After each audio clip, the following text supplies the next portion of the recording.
Breaking news చూస్తున్నాం.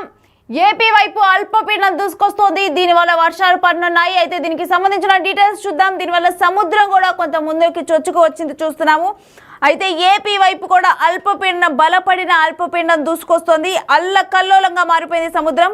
కాకినాడ సముద్ర తీరంపై ఈ తుఫాను ప్రభావం పడింది.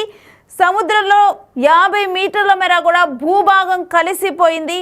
అయితే కోనపాపపేటలో రాత్రికి రాత్రే సముద్రంలో 20 ఇళ్ళు కలిసిపోయాయి. సముద్ర గర్భంలో 20 ఇళ్ళు కలిసిపోయాయి కోనపాపపేటలో.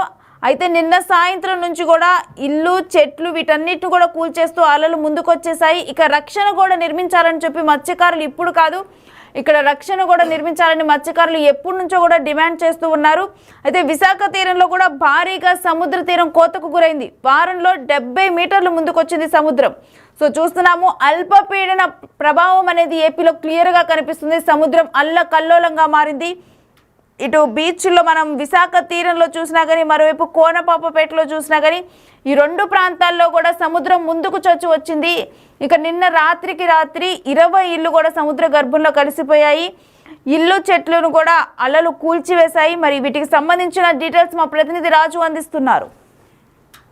విశాఖ బీచ్లో కోత మొదలైంది. ఆ కోత ఎంత దూరం వెళ్తుంది అనేది అర్థం కానటువంటి పరిస్థితి. గడిచినటువంటి వారం రోజుల నుంచి కూడా బీచ్ పరిసర ప్రాంతాలు మొత్తం అంతా కూడా కోతకు గురవుతున్నటువంటి పరిస్థితి అయితే ఉంది. ఇంచుమించుగా బీచ్ రోడ్డుకి 20 నుంచి 30 అడుగుల దూరం వరకు వస్తుంది. దీనికి తోడు ఇప్పుడు తీవ్ర అల్పపీడనం ఉన్నటువంటి నేపథ్యంలో సముద్రం అల్లకల్లోలంగా ఉంది.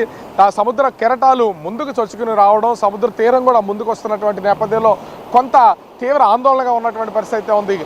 బిగ్ టీవీలో గడిచినటువంటి 4 రోజులుగా కూడా దశల వారీగా అసలు బీచ్ కోత ఎంత నడుస్తుంది, ఏంటి, ఎంతవరకు ముందుకు వస్తుంది, ఏమేమి కోతకు గురవుతున్నాయి అనేది చూపించే ప్రయత్నం అయితే చేసాం. ఇప్పుడు ఒకసారి కనుక మనం చూస్తే ఇది మామూలుగా చూస్తే ఇప్పుడు 2014లో చంద్రబాబు కొత్త ఆంధ్రప్రదేశ్కి సంబంధించి అధికారంలోకి వచ్చినప్పుడు చూస్తున్నటువంటి ఈ కోకోనట్కి సంబంధించినటువంటి ఒక పార్క్ టైప్లో మొత్తం ఎంత కోకోనట్ ఎరీనాని ఏర్పాటు చేసినటువంటి పరిస్థితి ఉంది. ఇట్లాంటివి దాదాపుగా 6-7 ప్లేసెస్లో ఏర్పాటు చేశారు. ఇప్పుడు అంటే ఇంతకు ముందు వరకు మనకు కనిపిస్తుంది కదా, ఈ కొబ్బరి చెట్లన్నీ కూడా చాలా దగ్గరికి వచ్చేసింది. సముద్ర కెరటాలు అల్లకల్లోలంగా ఉండేవన్నింటినీ కూడా జియో ట్యాగ్ చేసినటువంటి బండరాళ్ళని, ఈ రాళ్ళన్నింటినీ కూడా ఏర్పాటు చేసినటువంటి ప్లేస్ కంటే ఒకవేళ సముద్రం కోతకు గురైనా కానీ అదంతా కూడా ఈ చెట్ల మీద పడకుండా, ఇసుక అనేది పోకుండా ఏర్పాటు చేసినటువంటి పరిస్థితి ఉంది. కానీ వీటన్నింటినీ దాటుకుని గడిచినటువంటి 3 రోజుల నుంచి, అది 3 రోజుల క్రితం మనం ఇదే ప్లేస్లో చూపించే ప్రయత్నం అయితే చేసాం. అప్పుడు దాదాపుగా 15 నుంచి 20 అడుగులు వెనకైతే సముద్రం ఉంది. ఇప్పుడు ఆ 20 అడుగులు కూడా ముందుకొచ్చి ఈ ప్రాంతం మొత్తాన్నంతటినీ కూడా ముంచే ప్రయత్నం అయితే చేస్తుంది. తెల్లవారేసరికి ఇంచుమించుగా మనం ఒకసారి చూస్తే ఇక్కడ ఉన్నటువంటి కొబ్బరి చెట్లు వాటి పొజిషన్ కానీ చూస్తే కంటిన్యూగా ఈ అలల తాకిడి ఎక్కువ అవుతున్నటువంటి నేపథ్యంలో అలలు మొత్తము ఇక్కడ ఉన్నటువంటి రాళ్లను జియో ట్యాగ్ చేసినటువంటి రాళ్లను దాటుకుని అవతల వైపుకి వెళ్తున్నటువంటి పరిస్థితి ఉంది. ఇసుక మొత్తాన్ని ఆ కోతకు గురి చేస్తున్నటువంటి నేపథ్యంలో మొదటి లైన్లో ఉన్నటువంటి కొబ్బరి చెట్లు మొత్తం కూడా రేపు ఉదయానికి ఖచ్చితంగా కూలిపోయే అవకాశం అయితే కనిపిస్తుంది. ఇంత స్థాయిలో ఆ కోతకు గురవుతుంది. దీనికి తోడు అంటే సముద్రం ఇప్పటికీ అల్లకల్లోలంగా ఉన్నటువంటి పరిస్థితి, సముద్రం ముందుకు వస్తున్నటువంటి పరిస్థితి అయితే కనిపిస్తుంది. దీనికి తోడు ఇప్పుడు ఆ తీవ్ర అల్పపీడనం ఉన్నటువంటి నేపథ్యం అయితే కనిపిస్తుంది.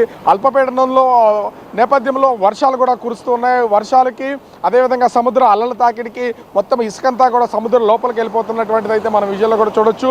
నిన్నటి వరకు ఈ రాళ్ల వరకు ఉన్నటువంటి ఇసుక మొత్తం అంతా కూడా తెల్లవారేసరికి పూర్తిగా ఆ సముద్రం లోపలికి వెళ్ళిపోయింది. చెట్లన్నిటికీ దగ్గరికి, ఈ కొబ్బరి చెట్లన్నీ దగ్గరికి వచ్చేసినటువంటి పరిస్థితి ఉంది. రేపు పొద్దునకి ఇవి ఉంటావో ఉండవో తెలియనటువంటిది అయితే కనిపిస్తుంది.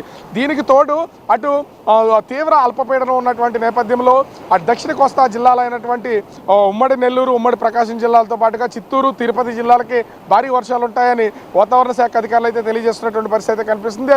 అదేవిధంగా అటు అంబేద్కర్ కోనసీమ, కాకినాడ, అనకాపల్లి, అటు అల్లూరు జిల్లా, విశాఖ జిల్లాలకి కూడా భారీ వర్షాలు ఉన్నాయని సూచనలు చేస్తున్నటువంటి పరిస్థితి కనిపిస్తుంది. విజయనగరం, శ్రీకాకుళం జిల్లాలతో పాటుగా కృష్ణా, గుంటూరులో 1-2 చోట్ల భారీ వర్షాలతో పాటు మొత్తం వర్షాలు కురుస్తాయని ఇప్పటికే వాతావరణ శాఖ అధికారులు అయితే తెలియజేశారు. దీనికి తోడు మత్స్యకారులు ఎవరూ కూడా ఈ సముద్రంలోకి వేటకు వెళ్ళొద్దు, వేటకు వెళ్ళినటువంటి వాళ్ళు దాదాపుగా 55 కిలోమీటర్ల వేగంతో ఈదురుగాలు వీస్తున్నటువంటి నేపథ్యంలో ఎక్కడ తక్కువ సముద్ర తీరం ఉంటే అక్కడికి చేరుకోవాలని అటు వాతావరణ శాఖ అధికారులు అయితే తెలియజేస్తున్నటువంటి పరిస్థితి కనిపిస్తుంది. ముఖ్యంగా రైతుల్లో, ప్యాడీ రైతులకు సంబంధించి తీవ్రమైనటువంటి భయాందోళనలు ఉన్నాయి. ఇంచుమించుగా మొత్తము హార్వెస్టింగ్ వచ్చినటువంటి నేపథ్యంలో కోతలకు వస్తున్నారు, పనుల మీద ఉన్నాయి, కొన్ని నూర్పిలు చేసినటువంటి కళ్ళల్లో ధాన్యాన్ని ఆరబోస్తున్నారు, రోడ్ల మీద ధాన్యాన్ని ఆరబోస్తున్నారు. ఇట్లాంటి తరుణంలో ఈ తీవ్ర అల్పపీడనం వలన వర్షాలు కురిస్తే ధాన్యం అంతా కూడా తడిసిపోతుందని ఆ తీవ్రమైనటువంటి భయాందోళనకు గురవుతున్నటువంటి పరిస్థితి కనిపిస్తుంది. వర్షాలతో ఒక పక్కన రైతాంగం వెలవెలాడుతుంటే మరో పక్క చూస్తే ఇప్పుడు సముద్ర కోత వల్ల విశాఖకి పొంచి ఉన్నటువంటి పెను ప్రమాదం అనేది తెలుస్తున్నటువంటి పరిస్థితి ఉంది. కానీ గడిచిన వారం రోజుల నుంచి సముద్రం ముందుకైతే వస్తుంది, మొత్తం అంతా కూడా కోతకు గురి చేస్తూ ఈ బీచ్ రోడ్డుకి సంబంధించి మొత్తాన్నంతా కూడా కూలుస్తున్నటువంటి పరిస్థితి కనిపిస్తుంది. ఇదే పరిస్థితి కనుక ఇంకొక 3-4 రోజులు కనుక ఉంటే ఖచ్చితంగా బీచ్ రోడ్డు అంటే మొత్తం వాక్ చేసే ట్రాక్ వరకు కూడా వాటర్ వచ్చే అవకాశం అయితే ఉంది. అయితే అధికారులు అసలు ఇది ఎందుకు ఏంటనేది అర్థం కానటువంటి పరిస్థితి. అయితే సహజంగా సముద్రం అనేది అటు నవంబర్, డిసెంబర్, జనవరి, ఫిబ్రవరి నెలల వరకు చాలా ప్రశాంతంగా ఉంటుంది, అలలు తాకిడి ఉండదు, లోపల కూడా చాలా చూడడానికి కూడా ప్రశాంతమైనటువంటి వాతావరణం కనిపిస్తుంది. కానీ ఇప్పుడు చూస్తే అల్లకల్లోలంగా ఉంది. ఈ నెలలో ఒక పక్కన ఆ తీవ్ర అల్పపీడనం ఉన్నటువంటి నేపథ్యం అయితే కనిపిస్తుంది. అల్పపీడనానికి సముద్రం అల్లకల్లోలంగా ఉంటుందని ఇప్పటికే అధికార యంత్రాంగం తెలియజేసింది. అయితే అల్పపీడనం లేనటి సమయంలో కూడా మొత్తం అంతా కూడా కోతకు గురవుతున్నటువంటి నేపథ్యంలో వైజాగ్ వాసులు కొంత ఆందోళన చెందాల్సినటువంటి పరిస్థితి ఉంది. ఒక పక్క నుంచి సముద్ర కోత వైజాగ్ ప్రజలు భయపడుతుంటే అటు అల్పపీడన నేపథ్యంలో అటు సముద్ర తీర ప్రాంత జిల్లాలైనటువంటి శ్రీకాకుళం నుంచి నెల్లూరు వరకు ఉన్నటువంటి మొత్తం అంతా భారీ వర్షాలు కురిసే అవకాశం ఉంది. కొంత అప్రమత్తంగా ఉండాలని తెలియజేస్తున్నారు. ఓవరాల్గా చూస్తే అటు తుఫాను భయంతోనూ ఇటు సముద్ర కోత భయంతోనూ విశాఖ ప్రజలతో పాటుగా రాష్ట్రంలో ఉన్నటువంటి అన్ని జిల్లాలకు సంబంధించిన ప్రజలు ప్రస్తుతం భయాందోళనకు గురవుతున్నటువంటి పరిస్థితి కనిపిస్తోంది. కెమెరామెన్ అరుణ్తో రాజు, బిగ్ టీవీ, విశాఖపట్నం.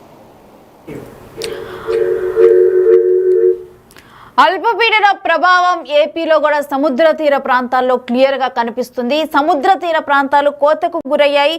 కాకినాడలో సముద్ర తీరం పైనైతే తుఫాను ప్రభావం కనిపిస్తోంది. సముద్రంలో 50 మీటర్ల మేర కూడా భూభాగం కలిసిపోయింది. 50 మీటర్ల మేర కాకినాడ తీరంలో సముద్రం ముందుకు వచ్చింది. మరోవైపు విశాఖ తీరంలో కూడా సముద్ర తీరం భారీ కోతకు గురైంది. 70 మీటర్ల వరకు కూడా ముందుకు చొచ్చుకొచ్చింది సముద్రం. అక్కడే అయితే చూస్తూ ఉన్నాము, చెట్లు ఇవన్నీ కూడా సముద్రంలో కలిసిపోయాయి. ఇక కోనపాపపేటలో, కాకినాడలోని కోనపాపపేటలోనైతే రాత్రికి రాత్రే సముద్రంలో 20 ఇళ్ళు కలిసిపోయాయి. ఇక ఇల్లు చెట్లను కూడా సముద్రం తనలో కలిపేసుకుంది. అయితే అక్కడ రక్షణ కూడా కల్పించాలి, రక్షణ కూడా నిర్మించాలని చెప్పి కూడా అక్కడ మత్స్యకారులు వారు ఎవరైతే అక్కడ నివాసం ఉంటారో వారందరూ కూడా డిమాండ్ చేస్తూ ఉన్నారు. అయితే ఈ డిమాండ్ ఇప్పుడు కాదు, అంతకు ముందర నుంచి కూడా ఈ డిమాండ్ అనేది ఉంది. అయితే మనం చూస్తూ ఉన్నాము ఎటువంటి దృశ్యాలు సముద్ర తీరాల్లో కనిపిస్తూ ఉన్నాయనేది. తుఫాను ప్రభావం, మరోవైపు అల్లకల్లోలంగా మారిన సముద్రం, ఈ రెండు కూడా ఏపీ మీద అయితే తీవ్ర ఎఫెక్ట్ చూపిస్తున్నాయి.